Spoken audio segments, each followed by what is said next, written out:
Madame la Présidente, bonjour. Mesdames et messieurs les scientifiques engagés dans le Conseil scientifique, mesdames et messieurs les membres et représentants du panel citoyen, monsieur le directeur régional de l'ADEME, il était avec nous à l'instant. Il est là, voilà, que je salue. Je ne le voyais pas, j'ai les projecteurs dans les yeux. Il faut que je reste là, sans quoi ça va être compliqué pour l'écran. Et Anne Beignet qui nous rejoint, qui est vice-présidente. Je suis très heureux avec Charles Fournier, vice-président, qui est en charge de la COP, de vous retrouver pour ce moment d'échange. Et je demande aux membres du Conseil scientifique de bien vouloir excuser nos minutes de retard. On était en train de présenter avec le panel citoyen, de présenter la démarche de cette semaine. Nous sommes bien dans une semaine d'accélération, de lancement de la COP, en essayant de mobiliser la grande diversité des acteurs.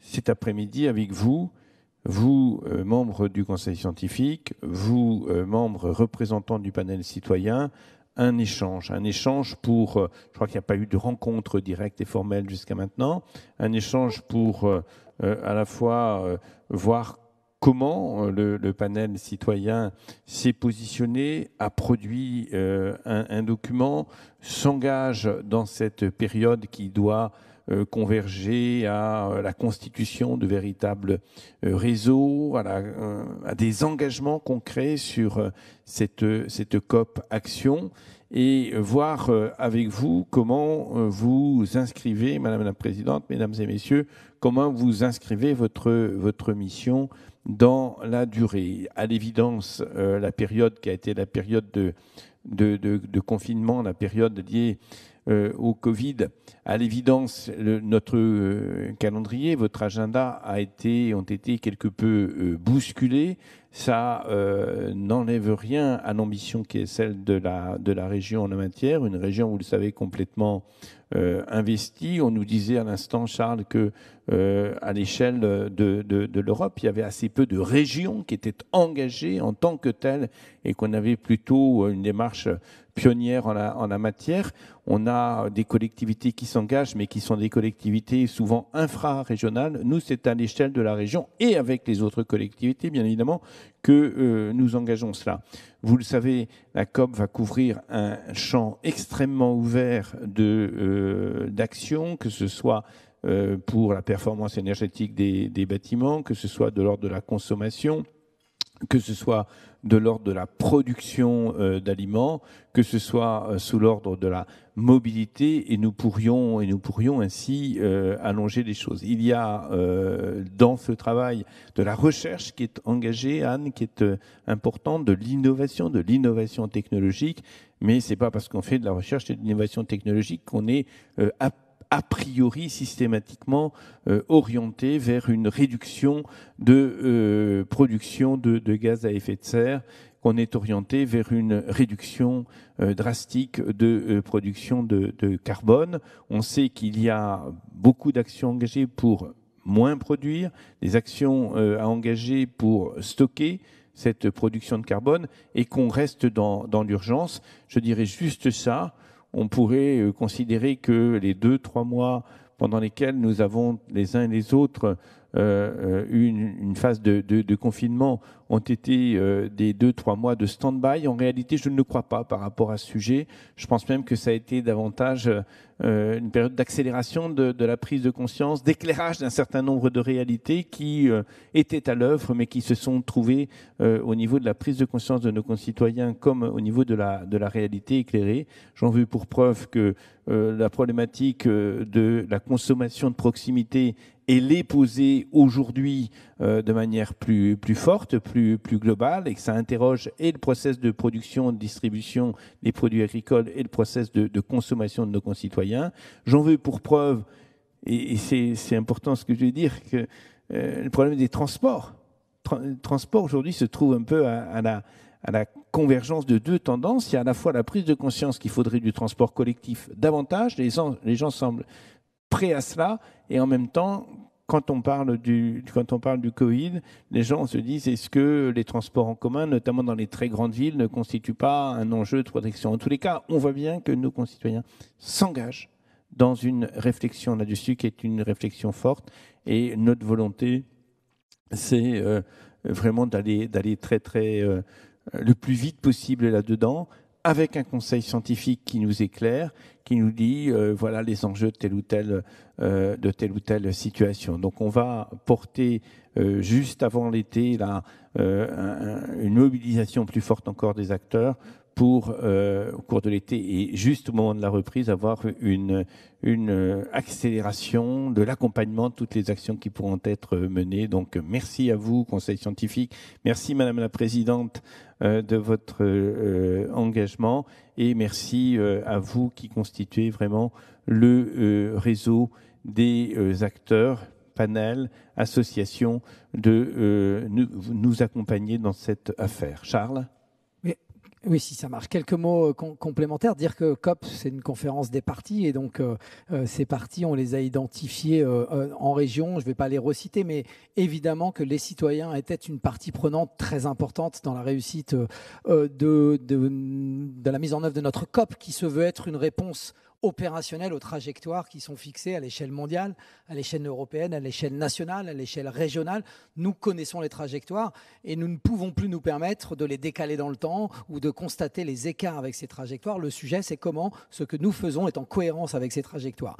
Une communauté citoyenne qui se mobilise de plein de formes, mais on a choisi, en même temps d'ailleurs qu'il y avait la Convention citoyenne pour le climat, de mettre en place un panel citoyen. Et donc c'est des citoyens, 23, c'était 30 dans la première liste, et puis 23 qui ont été présents de manière constante, qui se sont engagés, qui ont donné de leur temps pour apporter une réflexion, la leur, sur ce sujet. Et donc aujourd'hui, ça sera l'occasion d'entendre et de partager à partir de leurs contributions. La communauté scientifique, la volonté dès le début d'avoir une forme de GIEC régional, même si ce n'est pas exactement les mêmes fonctions, mais de croiser tous les regards interdisciplinaires, pluridisciplinaires, pour pouvoir nous aider aussi et apporter un regard, non pas un jugement, mais un regard sur les engagements qui sont pris dans la COP. Donc aujourd'hui, il y a ce croisement de ces deux communautés, puis une troisième communauté, citoyenne elle aussi, mais les citoyens organisés dans les associations, et qui a été à l'initiative de Virage Énergie, association qui a travaillé sur un scénario de transition énergétique en région, et qui a permis à 50 associations d'élaborer ensemble un livre blanc versé dans le cadre de la COP.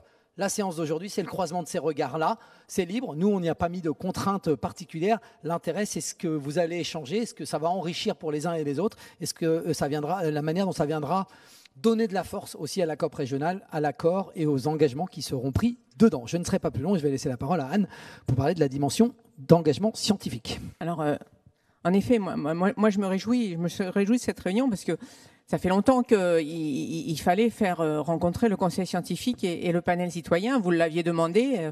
Bon, ça a été un peu plus long que prévu, mais c'est là. On a toujours tendance à opposer les scientifiques et les citoyens. Alors d'abord, je tiens à rappeler que les scientifiques sont des citoyens. C'est normalement, je crois, hein, messieurs, dames. Et je crois que ils ne sont pas là pour faire une opposition à ce que pensent les citoyens. Ils sont là pour donner leur avis et leur vision. Mais eux aussi ont des propositions à faire. Hein. C'est pas simplement c'est bien, c'est pas bien, ce que je disais tout à l'heure, mais c'est aussi on a des propositions à faire.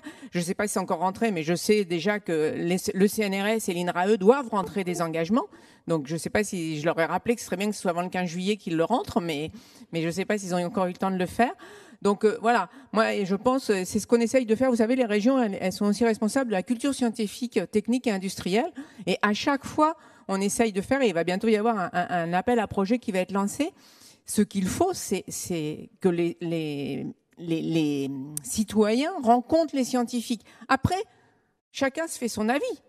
C'est pas ça, c'est pas ils ont dit donc c'est comme ça. Mais on ne peut avoir un avis, moi c'est ce que je pense, on ne peut avoir un avis que quand il est éclairé. Je pense que il est éclairé par différentes lumières, je dirais, par différents scientifiques. Hein. Tous les scientifiques n'ont pas forcément aussi non plus le même avis sur une question ou sur une autre. Donc je pense que c'est pour ça que cet après-midi, ce dialogue est très important, parce qu'il aboutira forcément à quelque chose de concret et quelque chose de bien.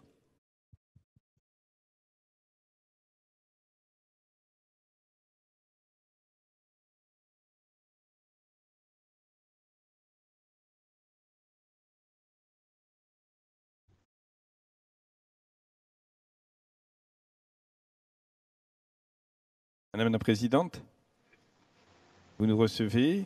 On vous invite à prendre la parole à la fois devant les membres du Conseil scientifique et devant les représentants du panel citoyen. Oui. Monsieur le Président, Madame, Monsieur le Vice-président, Mesdames, Messieurs, d'abord, je vous prie vraiment de bien vouloir me pardonner pour ma présence à distance, distance dont je souffre vraiment beaucoup. Je voudrais vraiment être avec vous à Orléans, mais malheureusement, mes engagements institutionnels en Italie m'obligent à rester loin de vous. Et c'est vrai que heureusement la technologie nous permet de raccourcir un peu cette distance, mais les contacts humains quand même restent fondamentaux pour moi. Et c'est vraiment une très belle occasion cette semaine COP. Et c'est une nouvelle occasion pour moi pour féliciter la région Centre-Val de Loire pour cette initiative. Et je dois vraiment reconnaître que c'est unique. Actuellement, donc, a vraiment un rôle phare pour nous tous. Et actuellement, je vous parlais un peu du conseil scientifique, de nos activités. Et je ne vois pas l'écran s'il y a déjà la présentation qui est projetée ou pas. Non, pas encore. OK.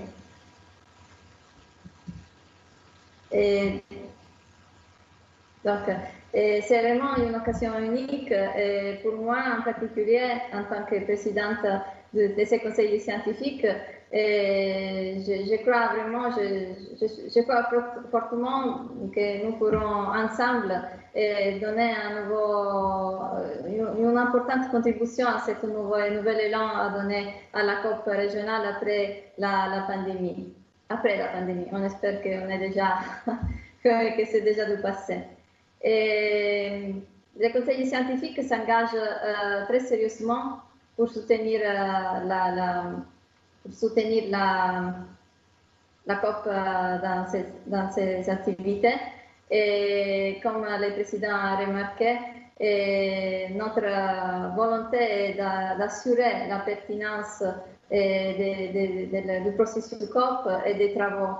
Et surtout des engagements, parce que le conseil scientifique est engagé au fil de l'eau pour évaluer les engagements individuels et collectifs et tous les 2 ans pour valider la méthode COP et l'accord COP qui sera signé. Donc je partage tout à fait l'avis du président et du vice-président par rapport à la nécessité d'avoir un regard scientifique. C'est vraiment fondamental parce que c'est la contribution de la science et c'est qui peut vraiment valider un processus comme le processus de la COP. Merci beaucoup, Madame la Présidente. Donc, les travaux vont se poursuivre. On va y participer, mais en écoutant dans un premier temps l'échange qui va se mettre en place.